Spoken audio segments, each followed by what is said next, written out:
મિત્રો અગાઉના 3 ભાગની અંદર બહુ જ જરૂરી દાખલાઓ અને બહુ જ સરળ રીતે આપણે સમજ્યા છીએ અને દરેક દાખલો તમને આવડે છે એવું માની અને આપણે આગળ વધીએ.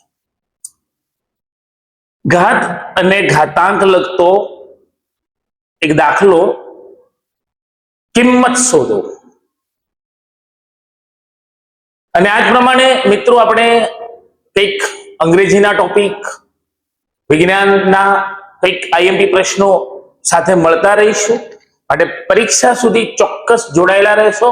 અને અગાઉ પણ જેવું ધોરણ 8 નું કામ પૂરું થાય છે આપણી ચેનલ પર ધોરણ 9 ના વિડીયો નિહાળો અને તમારા વર્ગમાં તમે એડવાન્સ રહો એવો પ્રયત્ન કરીશું.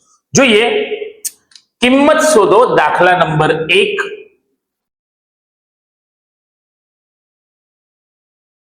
જેની અંદર 3 ની પર 0 ઘાત ગુણ્યા 4 ની પર ઋણ 1 ઘાત ગુણ્યા 2 નો વર્ગ. જો કોઈ પણ સંખ્યા હોય, ચલ હોય, અચલ હોય કે કોઈ પણ સંખ્યા હોય, ની 0 ઘાત એટલે એનું મૂલ્ય આપણે લખીશું 1. અહીંયા ગુણાકાર નહીં પણ સરવાળાનું ચિહ્ન લઈશું. હા, એની આપણે ઘાત લઈશું 0 જે છે એનું મૂલ્ય કહીશું 1, એટલે કે 3 ની 0 ઘાત પરિણામે લખીશું 1 વત્તા 4 ની ઋણ 1 ઘાત છે. જો એને હું છેદમાં લખું તો એ ઘાત ધન કહેવાશે અને 1 ઘાત હોવાથી ઉપર 1 લખવું જરૂરી પણ નથી. ત્યાર પછી ગુણકમાં છે 2 ની 2 ઘાત. હવે કૌંસમાં રહેલા આ બંને પદ એ સરવાળાની ક્રિયા, એનો જે જવાબ આવે છે એને આપણે 2 ના વર્ગ વડે, જો કે ભાઈ 2 નો વર્ગ ડાયરેક્ટ 4 લખી શકીએ પણ નેક્સ્ટ સ્ટેપમાં લખીએ તો પણ ચાલશે. 1 ના છેદમાં કોઈ મૂલ્ય નથી તો આપણે 1 સમજી શકીએ. અને બીજું છે વત્તા 1/4. પરિણામે લસાઅ મળે છે 4. મતલબ કે આ એકડાની જગ્યાએ છેદમાં આપણે 4 લખી દીધા. એનો મતલબ કે આ છેદને આપણે 4 વડે ગુણ્યા છે. અને જો છેદને 4 વડે ગુણ્યા તો ઉપર અંશને પણ આપણે 4 વડે ગુણવા પડે એવું કહી શકીએ. અથવા મિશ્ર પૂર્ણાંક કે 4 × 4 વત્તા 1 એ પ્રમાણે પણ લખી શકીએ. તો અંશમાં રહેશે 4 વત્તા 1 ના છેદમાં 4 છે એટલે ઉપર ગુણવાની જરૂર નથી, એ પ્રમાણે પણ લખી શકાય. અહીંયા 2 નો વર્ગ મૂલ્ય મળશે 4. મતલબ 4 વત્તા 1 5/4 ગુણ્યા 4. 4 4 અહીંયા દૂર થશે, જવાબ રહેશે 5. એકવાર ફરીથી કહું કે અહીંયા આ જે મૂલ્ય છે એને 1 માનીને ચાલીએ તો 4 × 4 વત્તા 1 એટલે સીધું એને 5/4 કહી શકીએ. 4 × 4 વત્તા 1 5/4 ગુણ્યા 2 નો વર્ગ 4. 4 4 દૂર થશે, જવાબ 5. આ પ્રમાણે પણ આપણે એને ગણીશું. ઘાત ઘાતાંક નો કિંમત શોધોનું આ મૂલ્ય. ત્યાર પછી સાદું રૂપ ઘાત ઘાતાંક અને એ સાદું રૂપના દાખલામાં મિત્રો કે જે ઋણ ઘાત છે, આપણે પ્રથમ પ્રયત્ન એવો કરીશું કે ઋણ ઘાતને ધન કેવી રીતે કરવી. તો ત્યારે આપણે ગણ્યું પ્રમાણે કે 4 ની પર ઋણ 1 ઘાત હતી, જો અંશમાં હતી આપણે એને છેદમાં લખી તો એ ઘાત ધન થઈ જશે. સાદું રૂપ આપવાનું છે. દાખલા નંબર 2 માં લખીએ તો 3 ની પર ઋણ 5 ઘાત ગુણ્યા 10 ની પર ઋણ 5 ઘાત ગુણ્યા 125 છેદની અંદર 5 ની ઋણ 7 ઘાત ગુણ્યા 6 ની ઋણ 5 ઘાત. પ્રથમ કામ આપણે એ કરીએ કે જે ઘાત ઋણ છે એને આપણે ધન કરીએ.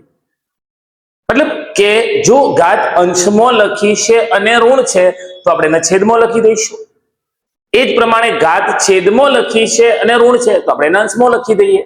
તો પ્રથમ કામ એ કરીએ તો પ્રથમ અંશની ઘાત તો 3/5 જે અંશમાં ઋણ હતી છેદમાં ધન, 10/5 અંશમાં ઋણ હતી છેદમાં ધન, એ પ્રમાણે લખ્યું છે. અહીંયા 5/7 જે છેદમાં હતી એને આપણે અંશમાં લખી દઈએ અને 6/5 એને પણ આપણે અંશમાં લખી દઈએ.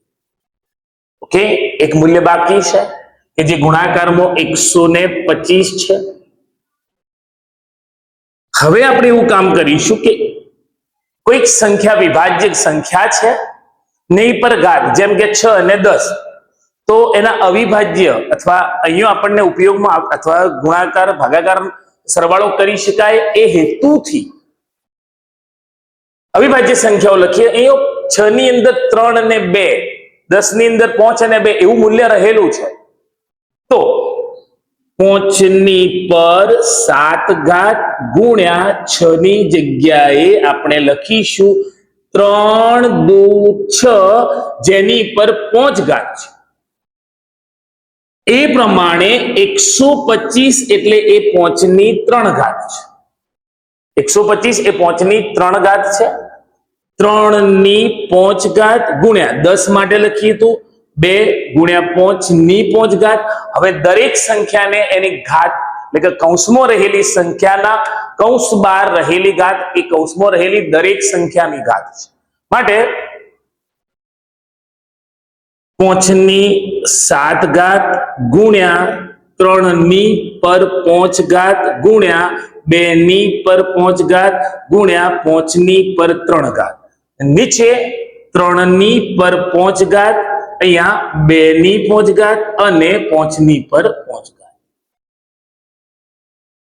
મતલબ કે આપણને જે મૂલ્ય મળ્યા છે એ મૂલ્યોની અંદર જોઈએ તો 5 ની ઘાત આપેલી છે, 3 ની ઘાત છે અને 2 ની.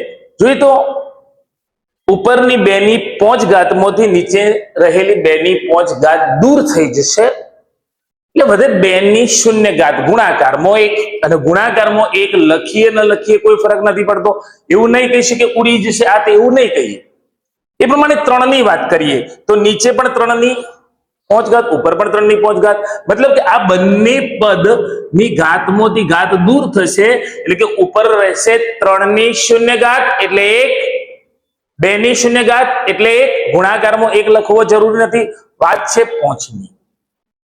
તો 5 ના મૂલ્યમાં જોઈએ તો અહીંયા આપણને 5/7 અને 3. જો ગુણાકારમાં આપ્યો છે, આધાર સરખો છે, તો આ ઘાતાંકનો સરવાળો થશે અને ભાગ્યામાં રહેલી ઘાત બાદ થશે. મતલબ કે 5/7 વત્તા અંશમાં રહેલી 3 માંથી છેદની 5 બાદ થશે એટલે કે 5. 7 અને 3 થશે 10 અને 10 માંથી 5 બાદ થશે. આપણો જવાબ રહેશે 5/5. આ દાખલાને પદ્ધતિસર યાદ રાખીશું. કેવી રીતે? તો પ્રથમ કામ શું કર્યું કે ઋણ ઘાતનું સ્થાન બદલ્યું, ઋણ ઘાત વાળા પદનું સ્થાન બદલ્યું. એ જો પદ અંશમાં છે તો આપણે એને છેદમાં લખ્યું, છેદમાં છે તો આપણે એને અંશમાં લખ્યું, અને કોઈ સંખ્યાની ઘાત થતી તો આપણે ઘાત લખી છે. ત્યાર પછી જે પદ કે વિભાજ્ય સંખ્યા હતી એના પર ઘાત છે તો એ ગુણાકારમાં લખી. ધારો કે 6 એટલે 3×2=6, 10 એટલે 2×5. આધાર સરખો હોય, ગુણાકાર હોય તો ઘાતાંક સરવાળામાં લખી અને નીચે ભાગ્યાની ઘાત બાદબાકીમાં લખી. જો આપણને જવાબ મળ્યો 5/5. ત્યાર પછી ઝડપ લગતો એક દાખલો છે મિત્રો કે એક કાર 75 કિલોમીટર પ્રતિ કલાકની ઝડપે ગતિ કરે છે. કલાકની એની ઝડપ 75 કિલોમીટરની છે. પહેલો પ્રશ્ન એમ પૂછ્યો છે કે 20 મિનિટમાં કેટલું અંતર કાપે. જો મિનિટમાં પ્રશ્ન પૂછ્યો છે તો આપણે જે લખીશું પ્રતિ કલાક એને આપણે મિનિટમાં ફેરવી લઈશું. અને બીજો પ્રશ્ન પૂછ્યો છે કે 250 કિલોમીટર અંતર કાપતો કેટલો સમય લાગે. તો દાખલા નંબર 3 નું પ્રથમ ગણતરી આપણે કરીએ ઝડપ કે 1 કલાકમાં કાપતું અંતર 75 કિલોમીટર કાર, તો 60 મિનિટમાં કારે કાપેલું અંતર 75 કિલોમીટર. 60 મિનિટમાં કારે કાપેલું અંતર 75 કિલોમીટર. આપણને 20 મિનિટમાં અંતર પૂછ્યું છે માટે આપણે 60 મિનિટ લઈએ છીએ. તો 20 મિનિટમાં કારે કાપેલું અંતર કેટલું? અગાઉ કહ્યું પ્રમાણે પદ, પ્રથમ પદ, બીજું પદ, ત્રીજું, એ પ્રમાણે બીજું અને ત્રીજું પદ ગુણાકારમાં રહેશે, પ્રથમ પદ ભાગાકારમાં, બીજું પદ તરીકે કોણ? તો 75, ત્રીજું પદ એટલે 20 અને પ્રથમ પદ ભાગ્યામાં 60. 20 તરી 60, નીચે રહ્યા 3. 20 તરી 60 એટલે 60 ની જગ્યાએ રહે છે 3. હવે 25 તરી 75 એટલે ઉપર વધે છે 25 એટલે કે 25 કિલોમીટર. કારે 20 મિનિટમાં કાપેલું અંતર 25 કિલોમીટરમાં. બીજો પ્રશ્ન કે 250 કિલોમીટર અંતર કાપતો લાગતો સમય. 250 કિલોમીટર અંતર કાપતો લાગતો સમય. અહીંયા આપણે એ જ પ્રમાણે ચાલીશું કે 75 કિલોમીટર અંતર કાપતો સમય, કેમ કે કિલોમીટર અંતર કાપતો લાગતો સમય 1 કલાક છે, તો 250 એ કેટલા? જોઈએ. 75 કિલોમીટર અંતર કાપતો લાગતો સમય 1 કલાક માટે પ્રશ્ન પૂછ્યો છે કેટલા? તો 250 કિલોમીટર અંતર કાપતો લાગતો સમય. બીજું ત્રીજું પદ ગુણાકારમાં એટલે કે 1 ગુણ્યા 250 ભાગ્યા લખીશું 75, તો 250 ભાગ્યા 75. કેટલા વડે આપણે એને છેદ દૂર કરી શકીએ?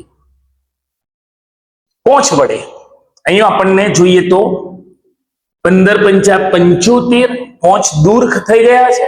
અહીંથી પોંચ દૂર થાય તો અહીંયા વધે છે 50.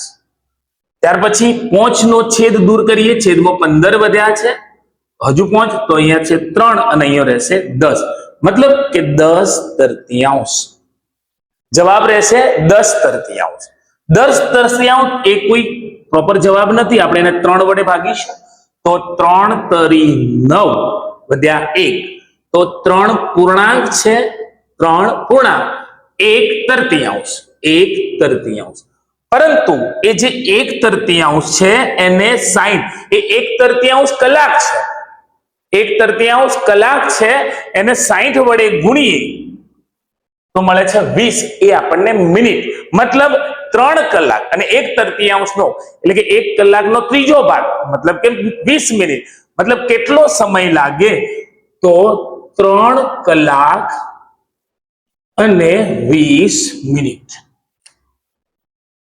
જો એ જે કાર છે એની ઝડપ 75 કિલોમીટર પ્રતિ કલાકની છે, તો એને 250 કિલોમીટર અંતર કાપતો, ફરીથી સમજીશું કે 250 ને 75 વડે ભાગીએ તો આપણને જવાબ મળે છે 10/3. 10/3 ને ભાગીએ છીએ તો જવાબ મળે છે 3.1/3, એટલે 3 પૂર્ણમાં છે એટલે કલાક છે. પણ 1/3 કલાક એટલે શું? તો 1/3 ને 60 વડે ગુણીએ તો 20 તરી 60 દૂર થાય છે અને 20 એ આપણને મિનિટની અંદર જવાબ મળે છે. પરિણામે 250 કિલોમીટર અંતર કાપતો કારને 3 કલાક અને 20 મિનિટનો સમય લાગે છે.